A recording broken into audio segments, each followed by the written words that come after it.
Hello students, last class में environmental biology के बारे में अपन बात कर रहे थे और एनवायरमेंटल बायोलॉजी के अंदर हमने देखा पिरामिड्स, कितने टाइप के पिरामिड्स होते हैं, कैसे उनका अरेंजमेंट होता है। पिरामिड्स के बाद में अपन एक टॉपिक देख रहे थे, यूट्रोफिकेशन। यूट्रोफिकेशन का मतलब अपन ये जान रहे थे कि कोई वाटर का सोर्स है, वाटर के सोर्स में जो न्यूट्रिएंट्स की अमाउंट बढ़ जाती है तो उस कंडीशन को अपन क्या बोल रहे थे, यूट्रोफिकेशन।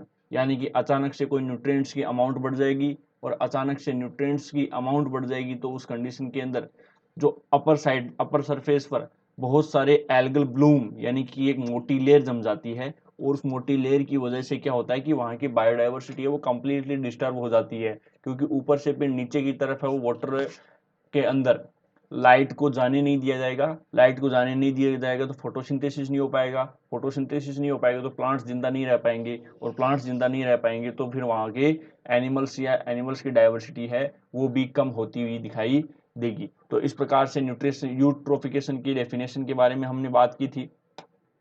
फिर हमने कुछ लेक्स के बारे में बात की कि ओलिगोट्रोपिक लेक के अंदर न्यूट्रिएंट्स की अमाउंट बढ़ जाना क्या कहलाता था, यूट्रोफिकेशन। यानी कि ओलिगोट्रोपिक लेक के अंदर न्यूट्रिएंट्स की अमाउंट बढ़ जाना क्या कहलाया, यूट्रोफिकेशन कहलाया। तो देखिए ये यूट्रोफिकेशन कैसे डिपेंड करता है, कैसे नहीं करता, जस्ट एक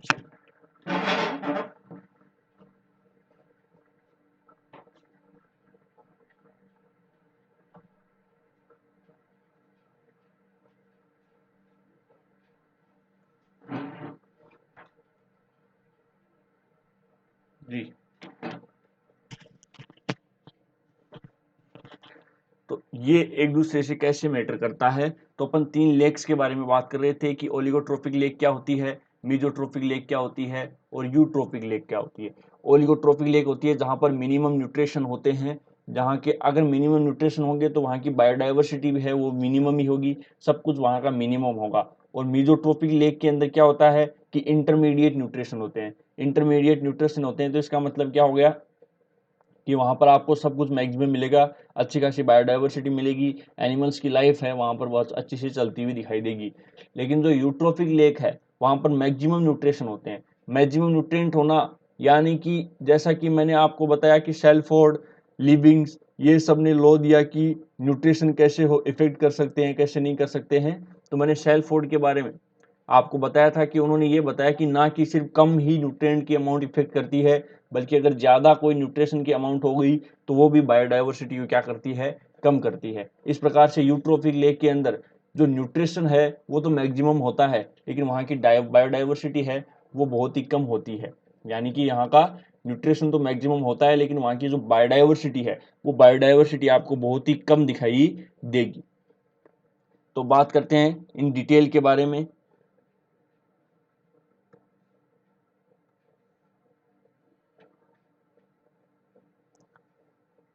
पहली लेक के बारे में, ओलिगोट्रोपिक लेक।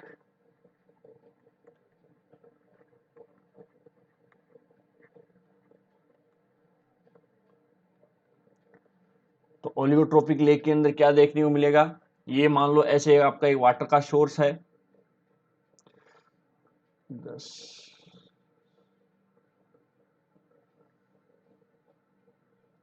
ऐसे कोई वाटर का सोर्स है जहां पर अंदर क्या भरा हुआ है, पानी भरा हुआ है। एक वाटर का सोर्स है, इस वाटर के सोर्स में पानी भरा हुआ है।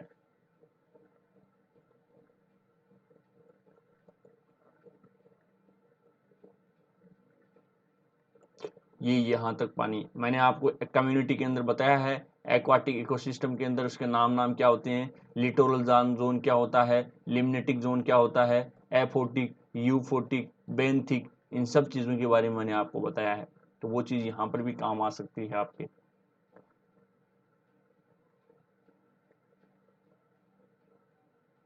तो ये एक आपका वाटर का सोर्स है। यहाँ पर मैं बता रहा हूँ कि न्यूट्रिशन क्या है, न्यूट्रिएंट्स क्या हैं, मिनिमम है, न्यूट्रिएंट्स हैं वो मिनिमम है। और अगर न्यूट्रिएंट्स मिनिमम है तो वहां पर आपको क्या क्या कंडीशन देखने को मिलेगी, न्यूट्रिएंट्स मिनिमम है तो वहां पर प्रोड्यूसर भी क्या देखने को मिलेंगे, मिनिमम ही देखने को मिलेंगे। अगर न्यूट्रिएंट्स मिनिमम है तो वहां पर प्रोड्यूसर्स भी मिनिमम होंगे, और प्रोड्यूसर्स मिनिमम है तो वहां की बायोडाइवर्सिटी है वो भी मिनिमम है, बायोडाइवर्सिटी भी क्या है वहां की मिनिमम है। और देखिए प्रोडक्टिविटी, यानी कि जब एनिमल्स ही नहीं है, प्लांट्स ही नहीं है, तो फिर प्रोडक्टिविटी भी क्या है, प्रोडक्टिविटी भी क्या है उसकी मिनिमम है, और इसकी गहराई ज्यादा है, तो यहां पर डोमिनेंस ज्यादा है।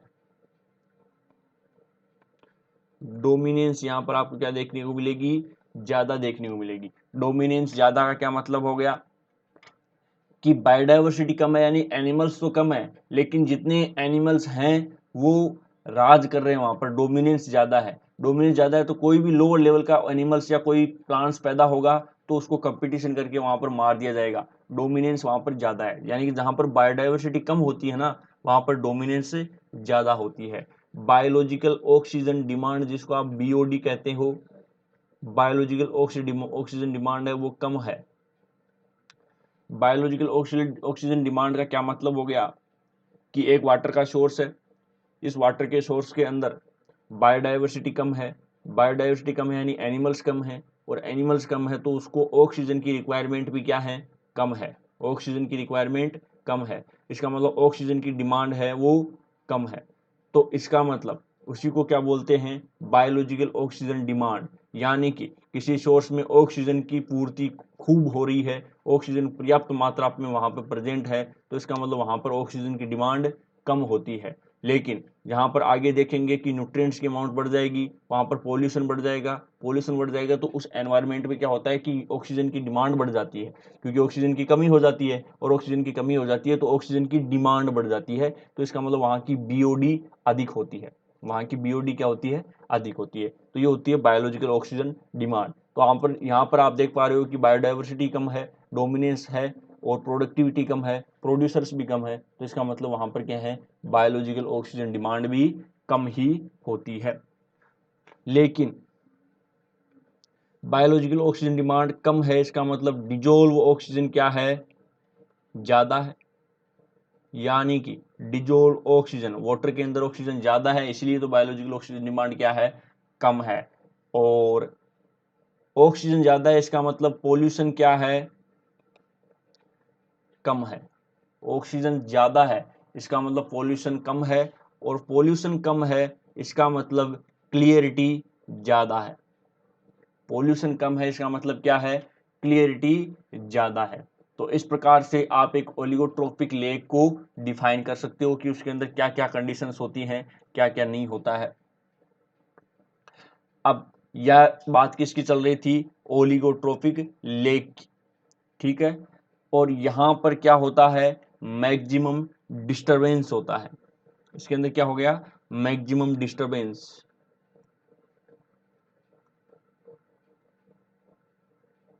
मैक्सिमम डिस्टरबेंस का क्या मतलब हो गया, देखिए मैक्सिमम डिस्टरबेंस का मतलब होता है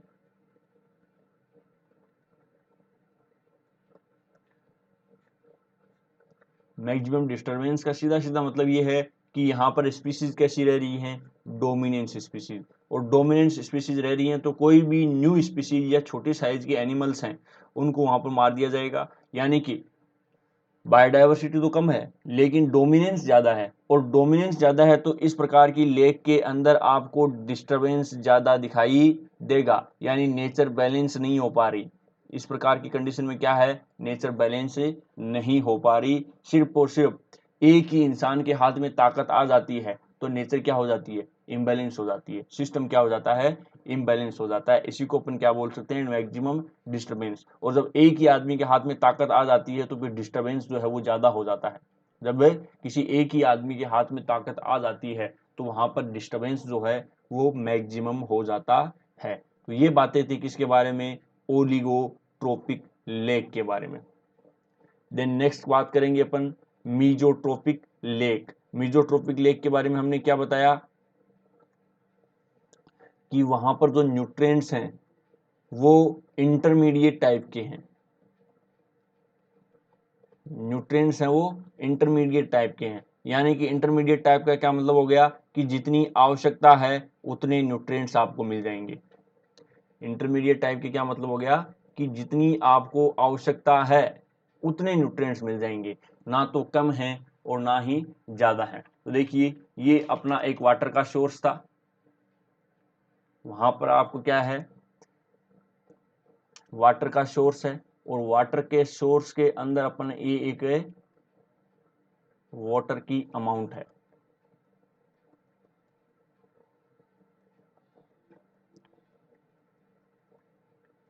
ये वाटर की अमाउंट है।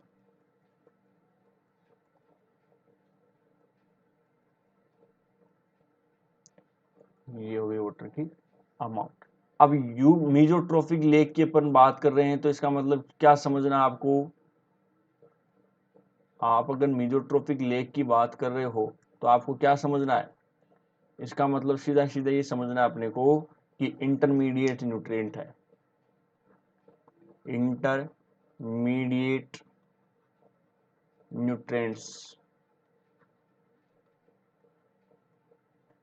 और इंटरमीडिएट न्यूट्रिएंट्स हैं तो यहाँ पर क्या क्या चीजें हो सकती है?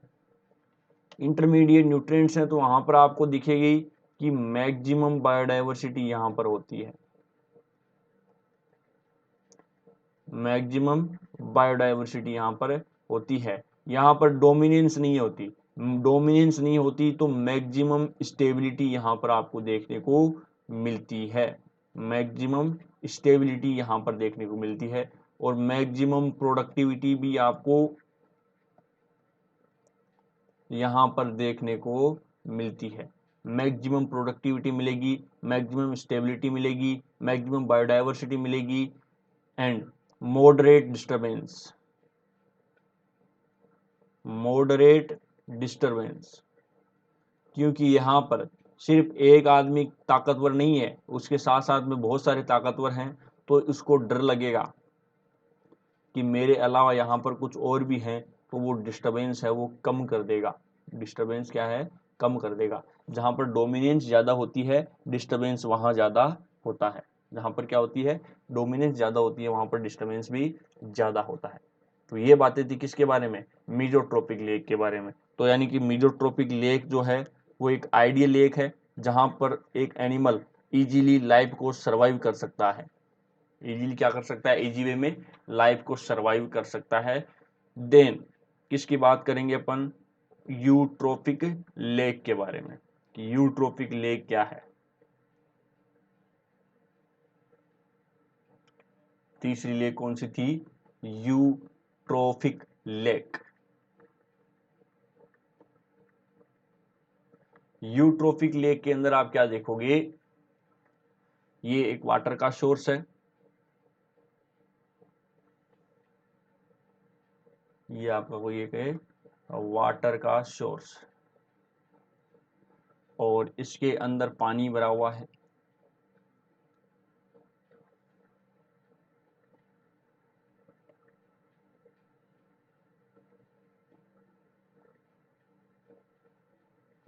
ये इसके अंदर यहां तक क्या भरा हुआ है? पानी भरा हुआ है। अब इसके अंदर लाइफ चल रही है, तो इसकी मेन डेफिनेशन हमने क्या बताई कि मैक्सिमम न्यूट्रिएंट्स यहां पर प्रेजेंट होते हैं।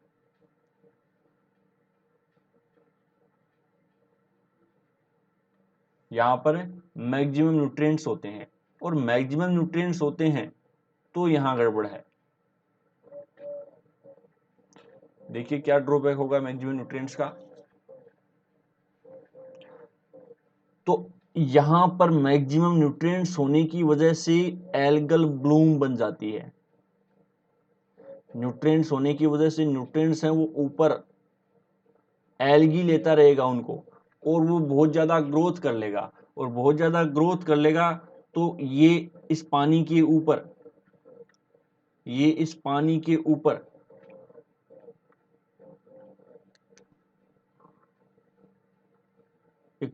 ऊपर एक ऐसी परत बना लेगा, ग्रीन कलर की परत बना लेगा ऐसे। ऐसे आपको परत दिखाई दे रही है। यहाँ पर मैक्सिमम न्यूट्रिएंट्स हैं, यहाँ पर न्यूट्रिएंट्स बहुत ज़्यादा हैं और प्लांट्स एनिमल्स वो भी बहुत ज़्यादा हैं।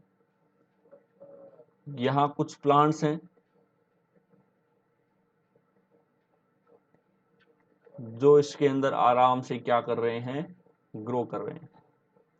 यहाँ मान लो कुछ एनिमल्स हैं, तो ये लाइफ बढ़िया चल रही थी और ये यहाँ से सनलाइट आएगी, ये यहाँ से क्या आ रही है, सनलाइट।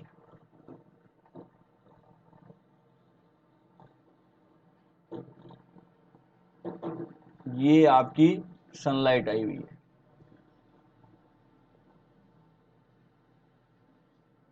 ठीक है, ये सनलाइट आई हुई। अब क्या ये सनलाइट इसके अंदर से जा पाएगी, एल्गल ब्लूम के अंदर से जा पाएगी? नहीं, उसको न्यूट्रिशन खूब मिल गया, न्यूट्रिशन खूब मिल गया तो ये इसके ऊपर एक परत बना ली, तो ये सनलाइट है वो इसके आर पार नहीं जा पाएगी, सनलाइट जो है वो इसके आर पार नहीं जा पाएगी। चलो, अब सनलाइट इसके आर पार नहीं जा पा रही है तो अंदर वाले प्लांट्स जो हैं वो फोटोसिंथेसिस नहीं कर पा रहे। अंदर वाले प्लांट्स क्या नहीं कर पा रहे, फोटोसिंथेसिस। और अंदर वाले प्लांट्स फोटोसिंथेसिस नहीं कर पा रहे हैं तो फिर प्रॉब्लम क्या है, ये प्लांट की डेथ हो जाएगी, इन प्लांट्स की क्या हो जाएगी, डेथ। और इन प्लांट्स की डेथ हो जाएगी तो यहाँ पर जो रहने वाले एनिमल्स हैं उनकी भी डेथ हो जाएगी, यानी कि जो प्लांट पर डिपेंड होने वाले एनिमल्स थे उनकी भी डेथ हो जाएगी अगर प्लांट की डेथ हो गई तो। इस प्रकार से यहाँ की जो बायोडाइवर्सिटी है वो बहुत कम हो जाएगी और जो बचेगी वो क्या बचेगी, डोमिनेंस, यानी कि फिर से क्या बढ़ रही है, डोमिनेंस बढ़ रही है। और डोमिनेंस बढ़ रही है तो यानी कि बायोडाइवर्सिटी क्या है, कम है, बायोडाइवर्सिटी कम है। अब यहां पर पोल्यूशन ज्यादा है, यहां पर पोल्यूशन ज्यादा हो गया, यानी कि एल्गल ब्लूम बन गया, इसका मतलब पोल्यूशन ज्यादा हो गया। और पोल्यूशन ज्यादा हो गया तो इसका मतलब जो डिजोल्व ऑक्सीजन थी वो कम हो गई, और डिजोल्व ऑक्सीजन कम हो गई तो बायोलॉजिकल ऑक्सीजन डिमांड है वो बढ़ गई। तो क्या हो गया, बायोलॉजिकल ऑक्सीजन डिमांड है क्या, बढ़ गई, बायोलॉजिकल ऑक्सीजन डिमांड बढ़ गई और ऑक्सीजन की अमाउंट क्या हो गई, कम हो गई। तो इसका मतलब यहां पर प्रोडक्टिविटी है वो भी घट गई, प्रोडक्टिविटी वो भी क्या हो गई, घट गई। तो बायोलॉजिकल ऑक्सीजन डिमांड है वो पोल्यूशन को बताती है। बायोलॉजिकल ऑक्सीजन डिमांड अपन नॉर्मल इकोलॉजी के अंदर एक्सपेरिमेंट भी करते हैं बायोलॉजिकल ऑक्सीजन डिमांड का, यानी कि किसी लेक से पानी भर के ले आए, अलग अलग झीलों से या अलग अलग वाटर सोर्स हैं उनसे पानी भर के लाते हैं, शायद आपने कभी किया भी होगा। पानी भर के लाके फिर उनके अंदर ऑक्सीजन की अमाउंट को चेक किया जाता है, ऑक्सीजन की अमाउंट को चेक किया जाता है तो उसके अंदर अगर कम ऑक्सीजन होती है तो हम बोलते हैं कि बायोलॉजिकल ऑक्सीजन डिमांड ज़्यादा है। और जब बायोलॉजिकल ऑक्सीजन डिमांड ज़्यादा आती है तो हम ये मानते हैं कि वहाँ का जो वाटर है वो पोल्यूटेंट है, यानी कि वहाँ का जो वाटर है वो कैसा है, पोल्यूटेंट है। और अगर बायोलॉजिकल ऑक्सीजन डिमांड कम आती है, उस पैमाने के अंदर बायोलॉजिकल ऑक्सीजन डिमांड कम आती है तो हम बोलते हैं कि वो वाटर है वो कैसा है, स्वच्छ है, स्वच्छ जल वहाँ पर प्रेजेंट है। तो ये सब चीज़ें अपन देखते हैं, बायोलॉजिकल ऑक्सीजन डिमांड है और नॉर्मली एक्सपेरिमेंट भी इसका करते हैं। अब देखिए न्यूट्रिशन ज़्यादा होने की वजह से क्या हो जाएगा, बायो मैग्निफिकेशन। न्यूट्रिशन ज़्यादा होने की वजह से क्या हो जाएगा, बायो मैग्निफिकेशन हो जाएगा। बायो मैग्निफिकेशन होता है कि किसी ट्रॉफिक यानी हाई ट्रॉफिक लेवल पर जो हार्मफुल या टॉक्सिक सब्सटेंस हैं उनका इकट्ठा होना, बॉडी के अंदर उनका ज़्यादा इकट्ठा होना, उसको क्या बोलते हैं, बायो मैग्निफिकेशन बोलते हैं। तो इस प्रकार से ये कौन सी है, यूट्रोफिक लेक। तो हमने यूट्रोफिकेशन की परिभाषा क्या बताई कि ओलिगोट्रोफिक लेक के अंदर न्यूट्रिशन की अमाउंट ज़्यादा हो जाना। हमने यूट्रोफिकेशन की आपको डेफिनेशन क्या बताई कि ओलिगोट्रोफिक लेक के अंदर न्यूट्रिशन की अमाउंट ज़्यादा हो जाना जिसकी वजह से वहाँ पर डिस्टर्बेंस हो जाता है, पोल्यूशन बढ़ जाता है, बायोलॉजिकल ऑक्सीजन डिमांड बढ़ जाती है। तो यूट्रोफिकेशन का क्या मतलब हो गया कि ओलिगोट्रोफिक लेक के अंदर न्यूट्रिशन की अमाउंट ज़्यादा बढ़ जाएगी जिसकी वजह से जो मैं आपको यूट्रोफिक लेक के अंदर सामने दिखा रहा हूँ वो कंडीशन किस में हो जाएगी, ओलिगोट्रोफिक लेक के अंदर। तो इसका मतलब पोल्यूशन बढ़ना, यानी कि किसी वाटर सोर्स के अंदर पोल्यूशन बढ़ना ही क्या है, यूट्रोफिकेशन है। ठीक है, किसी वाटर सोर्स में पोल्यूशन बढ़ना ही क्या है, यूट्रोफिकेशन है। तो ये बातें थी हमारी यूट्रोफिकेशन के बारे में कि यूट्रोफिकेशन क्या होता है। अब अपन एक नेक्स्ट टॉपिक लेके चलते हैं, इसी के अंदर ही है, इकोसिस्टम के अंदर ही, वो है स्पीसीज इंटरेक्शंस। नेक्स्ट टॉपिक की अपन बात करेंगे वो क्या है, स्पीसीज इंटरेक्शंस।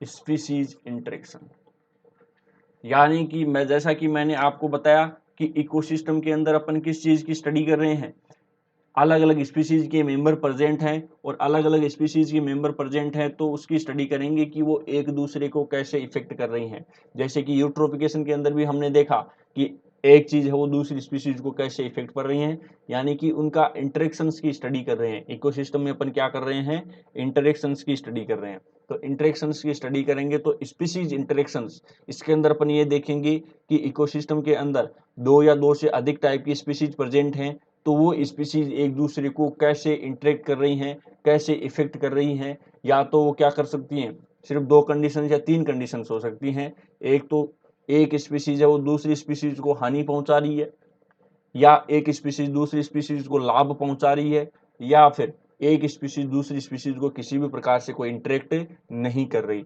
तो इकोसिस्टम का रूल है, इकोलॉजी का रूल है कि ऐसा केस बहुत ही कम जगह पे देखने को मिलता है, ऐसा सिस्टम है वो बहुत ही कम जगह पे देखने को मिलता है कि इकोलॉजी में दो स्पीसीज अगर एक ही एरिया में रह रही हो और अगर वो एक दूसरे को इफेक्ट ना कर रही हो, ऐसा है वो बहुत ही कम केसेस में देखने को मिलता है। ऐसा जरूर आपको देखने को मिलेगा कि अगर एक ही एरिया में दो या दो से अधिक टाइप की स्पीसीज प्रेजेंट हैं तो वो एक दूसरे को किसी ना किसी प्रकार से इफेक्ट जरूर करेंगी। ऐसा नहीं कह रहे हैं कि वो नेगेटिव इफेक्ट ही करेंगी यानी कि एक दूसरे को हानि पहुंचाएंगी, लेकिन वो इफेक्ट जरूर करेंगी। हो सकता है कि वो पॉजिटिव इफेक्ट हो सकता है कि वो नेगेटिव इफेक्ट हो। तो इसी को अपन क्या बोलते हैं, स्पीसीज इंटरेक्शंस। अब स्पीसीज इंटरेक्शंस कितने टाइप के होते हैं, इसी के बेसिस पे टाइप्स होते हैं इनके कि ये लाभ पहुंचा रही है, हानि पहुंचा रही है। तो अपन इसके अंदर स्टडी इस चीज की करेंगे कि इंटरेक्ट करने वाली दो स्पीसीज का आपस में कंपैरिजन करते हुए चलेंगे। अपन ऐसा मान के चलेंगे कि इकोसिस्टम के अंदर एक साथ दो टाइप की स्पीसीज प्रेजेंट है और वो दो टाइप की स्पीसीज एक दूसरे को किस टाइप से इफेक्ट कर रही हैं, इसी चीज की स्टडी करते हुए अपन चलेंगे। तो सबसे पहला इफेक्ट क्या होता है, सबसे पहला इफेक्ट क्या हो सकता है, फेवरेबल इंटरेक्शंस। यानी पहला इंटरेक्शन कैसा हो सकता है, फेवरेबल यानी कि लाभदायक इंटरेक्शन। और लाभदायक इंटरेक्शंस है फेवरेबल इंटरेक्शन।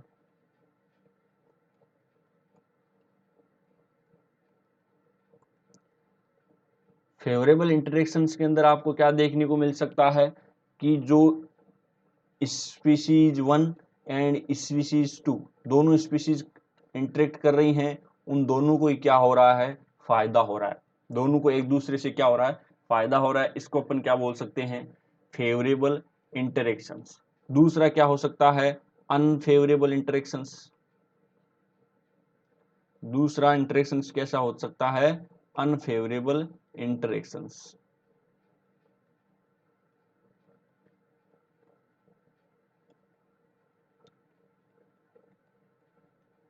अनफेवरेबल इंटरेक्शंस के अंदर आप ये देख सकते हो कि जो स्पीशीज दोनों इंटरेक्ट कर रही हैं उन दोनों को क्या हो रहा है, नुकसान हो रहा है। यानी दोनों एक दूसरे को नुकसान पहुंचा रही हैं, उस कंडीशन को आप क्या बोल सकते हो, अनफेवरेबल इंटरेक्शंस। आप फेवरेबल इंटरेक्शंस के अंदर आप ये कर सकते हो कि एक को फायदा हो रहा है, या फिर हो सकता है कि दूसरी को कोई फायदा ना हो रहा हो ना ही नुकसान हो रहा हो। ठीक है, ये चीज भी हो सकती है, यानी कि नुकसान नहीं होना चाहिए, तब तक आपका क्या है, फेवरेबल इंटरेक्शन है। दो स्पीसीज इंटरेक्शन कर रही है, उसमें से अगर किसी एक को फायदा हो रहा है, अब दूसरी को फायदा हो रहा है तो बहुत ही अच्छी बात है, लेकिन अगर दूसरी को ना फायदा हो रहा है ना नुकसान हो रहा है तब भी कोई दिक्कत वाली बात नहीं है, क्योंकि फाइनली एक स्पीसीज को क्या हो रहा है, बेनिफिट हो रहा है, तो वो भी कैसा है, फेवरेबल इंटरेक्शन। तीसरा होता है न्यूट्रलाइज। ठीक है, न्यूट्रलिज्म। न्यूट्रलिज्म के अंदर क्या होता है, किसी को ना फायदा होता है और ना नुकसान होता है। जैसा कि मैंने बताया कि बायोलॉजिकल सिस्टम के अंदर आपको न्यूट्रलिज्म है वो बहुत ही कम देखने को मिलता है, हो सकता है कहीं कहीं देखने को मिल जाए लेकिन बहुत ही कम देखने को मिलेगा। ठीक है, तो इस प्रकार से फेवरेबल इंटरेक्शंस और अनफेवरेबल इंटरेक्शंस की बात करेंगे। तो अनफेवरेबल इंटरेक्शंस की अगर अपन बात करें, सबसे पहले अपन क्या बात करें, अनफेवरेबल इंटरेक्शंस यानी कि इंटरेक्ट करने वाली दोनों स्पीशीज को क्या हो रहा है, नुकसान हो रहा है। तो ऐसा कैसे हो सकता है? अगर अपन अनफेवरेबल इंटरेक्शंस की बात करें, अपन क्या बात करें कि इंटरेक्ट करने वाली स्पीशीज, दोनों स्पीशीज को क्या हो रहा है, नुकसान हो रहा है। ऐसा कैसे हो सकता है? जब वो स्पीशीज एक दूसरे से क्या करने लग जाएं, कंपटीशन करने लग जाए। जब वो स्पीशीज एक दूसरे से क्या करने लग जाएंगी, कंपटीशन करने लग जाएंगी, तब अनफेवरेबल इंटरेक्शन स्टार्ट होना लग जाता है। यानी कि अब है एक स्पेस है, पर्टिकुलर एरिया के अंदर दो स्पीशीज रह रही हैं, उन दो स्पीशीज के अंदर वो फूड भी ले रही हैं, वो क्या कर रही हैं, स्पेस यानी रहने के लिए स्थान भी ग्रहण कर रही हैं और वो रिप्रोडक्शन भी कर रही हैं। तो कंपटीशन किसी लिए भी हो सकता है। तो कंपटीशन जो होता है वो दो टाइप का होता है, एक तो होता है इंटर स्पेसिफिक कंपटीशन, एक होता है इंट्रा स्पेसिफिक कंपटीशन। कंपटीशन जो है वो दो टाइप का होता है, एक तो होता है इंटर स्पेसिफिक कंपटीशन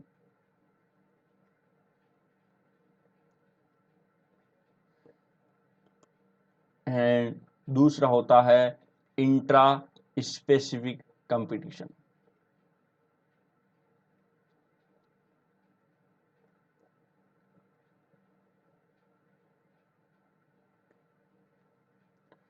अब क्या होता है, इंटर स्पेसिफिक कंपटीशन का मतलब होता है कि दो अलग अलग टाइप की स्पीशीज के मेंबर्स के मध्य कंपटीशन हो रहा है, उस कंपटीशन को अपन क्या बोलते हैं, इंटर स्पेसिफिक कंपटीशन। यानी कि दो अलग अलग स्पीशीज के मेंबर्स के मध्य कंपटीशन हो रहा है, उसको अपन इंटर स्पेसिफिक कंपटीशन बोलते हैं। और इंट्रा स्पेसिफिक कंपटीशन होता है सेम स्पीशीज के मेंबर्स के मध्य कंपटीशन होना स्टार्ट हो जाए, उसको अपन क्या बोलते हैं, इंट्रा स्पेसिफिक कंपटीशन।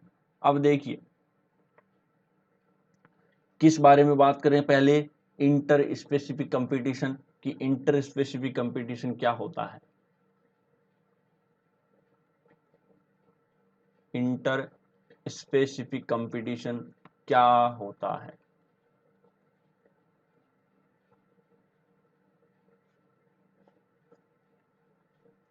तो इंटर स्पेसिफिक कंपटीशन की हमने क्या डेफिनेशन दी कि competition between, inter specific competition के बारे में हमने क्या बताया कि competition between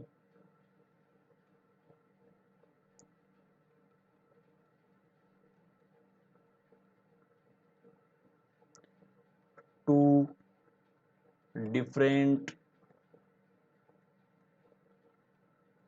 species, competition between two different species, दो डिफरेंट स्पीशीज हैं उनके अंदर कंपटीशन हो रहा है, उस कंपटीशन को अपन क्या बोल रहे हैं, इंटर स्पेसिफिक कंपटीशन। अब दो डिफरेंट स्पीशीज हैं उनके अंदर कंपटीशन कैसे हो सकता है, दो डिफरेंट स्पीशीज के मेंबर हैं उनके अंदर कंपटीशन कैसे हो सकता है कि उनके लिए फूड के लिए स्पेस कंपटीशन हो जाए। यानी कि किसी एरिया के अंदर फूड की कमी हो जाएगी और फूड की कमी हो जाएगी तो हो सकता है कि उनके अंदर फूड के लिए कंपटीशन होना स्टार्ट हो जाए, हो सकता है कि उनके लिए स्पेस के लिए कंपटीशन होना स्टार्ट हो जाए कि रहने के लिए स्थान की कमी पड़ गई, और रहने के लिए स्थान की कमी पड़ गई तो दो स्पीशीज के मेंबर्स के बीच में आपस में कंपटीशन होना स्टार्ट हो जाता है। यानी कि कंपटीशन होना स्टार्ट हो जाएगा, और कंपटीशन होना स्टार्ट हो जाएगा तो उसके अंदर कुछ प्रॉब्लम हो जाएगी। अब देखिए कंपटीशंस जो हैं वो इंटर स्पेसिफिक कंपटीशंस के भी कुछ अलग अलग टाइप्स होते हैं, इंटर स्पेसिफिक कंपटीशन के भी क्या होते हैं, कुछ अलग अलग टाइप होते हैं। जैसे कि मान लो इंटरफेरेंस कंपटीशन,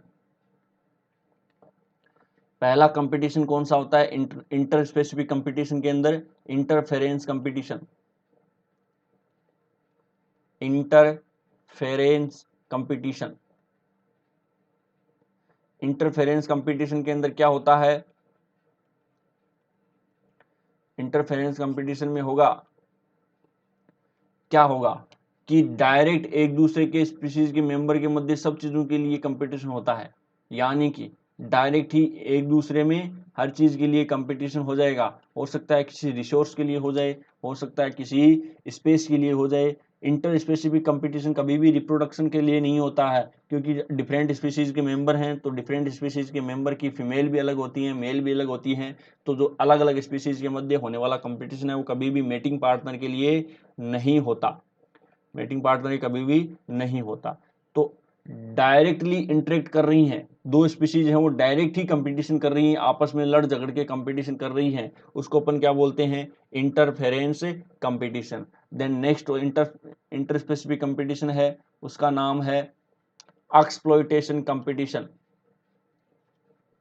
एक्सप्लॉइटेशन कंपटीशन,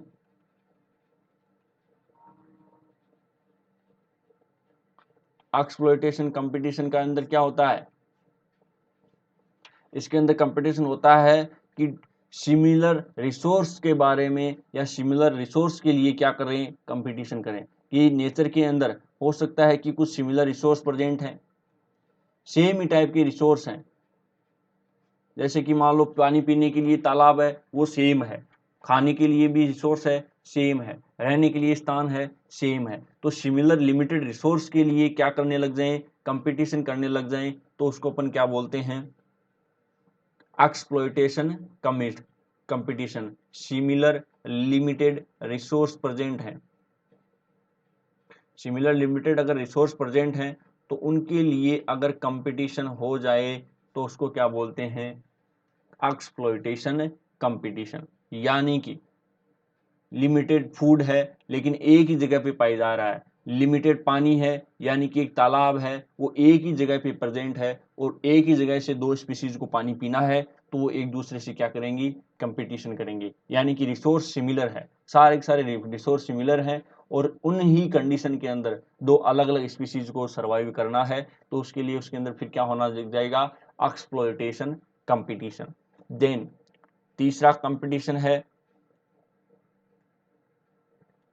तीसरे कंपटीशन के बारे में बात करें तो उसका नाम है अपेरेंट कंपटीशन।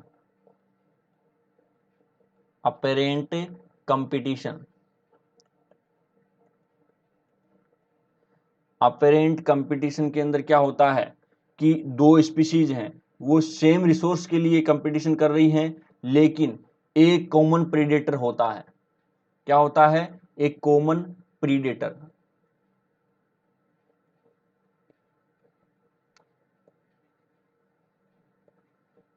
जिससे कि एक स्पीशीज को फायदा हो गया। जैसे कि मैं आपको एग्जांपल दूं कि ये एक स्पीशीज है,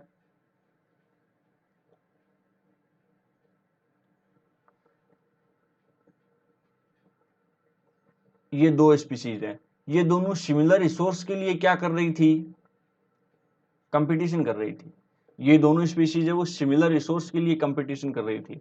अब ऊपर इनका एक प्रीडेटर बैठा था, ऊपर इनका क्या बैठा था, एक प्रीडेटर बैठा था। तो उस प्रीडेटर ने इस स्पीशीज को खा लिया, यानी कि इस सदस्य को क्या कर लिया, खा लिया। इन दोनों के मध्य क्या चल रहा था, कंपटीशन चल रहा था, बड़ा ही कंपटीशन चल रहा था, यानी नेगेटिव इंटरेक्शन हो रहा था। लेकिन इनका प्रीडेटर है वो सिमिलर है, दोनों का कॉमन है, एक ही टाइप का भोजन है, तो वो इस स्पीशीज को खा लेगा। अब अगर उसने इस स्पीशीज को खा लिया तो जो रिसोर्स बचा है उसके लिए अकेला मालिक कौन हो गया, स्पीशीज ए। उसके लिए मालिक अकेला कौन हो गया, स्पीशीज ए। यानी कि इस प्रकार के कंपटीशन में इनडायरेक्टली एक स्पीशीज को फायदा होता है कॉमन प्रेडेटर होने का। क्या होता है कि एक स्पीशीज को तो प्रेडेटर ने खा लिया, अब जो पीछे रिसोर्स बचा है वो क्या है, उस एक ही स्पीशीज के लिए बचा है, क्योंकि ये रिसोर्स यानी कि हो सकता है कोई हार्बिवोरस हो, घास फूस हो, तो जाहिर सी बात है ये कार्निवोरस है, और कार्निवोरस है तो ये इस रिसोर्स को तो काम में लेने से रहा, ये इस रिसोर्स को तो काम में लेने से रहा और उसने इस एक स्पीशीज को खा लिया है। तो अब उसको ए को क्या ध्यान रखना है, एक तो अपनी प्रोटेक्शन का ध्यान रखना है कि मेरे को भी ये नहीं खा ले, क्योंकि इसका भी कॉमन प्रेडेटर कौन है, यही है, इसका भी कॉमन प्रेडेटर यही है। तो इसको ये ध्यान रखना है कि एक तो मेरे को ये नुकसान नहीं पहुंचाए और उसका कंपटीशन है वो कम हो गया। तो ये एक ऐसा कंपटीशन है जिसके अंदर कॉमन प्रेडेटर होने की वजह से एक स्पीशीज को इनडायरेक्टली प्रेडेटर की वजह से क्या हो जाता है, फायदा हो जाता है। ये किस टाइप का कंपटीशन है कि एक स्पीशीज को है वो फायदा हो जाता है कॉमन प्रेडेटर होने की वजह से। दोनों के अंदर कंपटीशन चल रहा था लेकिन एक ने निपटा दिया तो एक स्पीशीज पीछे बची, तो सारा का सारा रिसोर्सेस उस एक ही स्पीशीज को मिल जाएगा, उस एक ही स्पीशीज को मिल जाएगा। तो देखिए देन कंपटीशन कौन सा आता है, फोर्थ कंपटीशन किस्टोन कंपटीशन। किस्टोन कंपटीशन, कंपटीशन TION, चलो लिखता हूं। किस्टोन कंपटीशन कैसा होता है,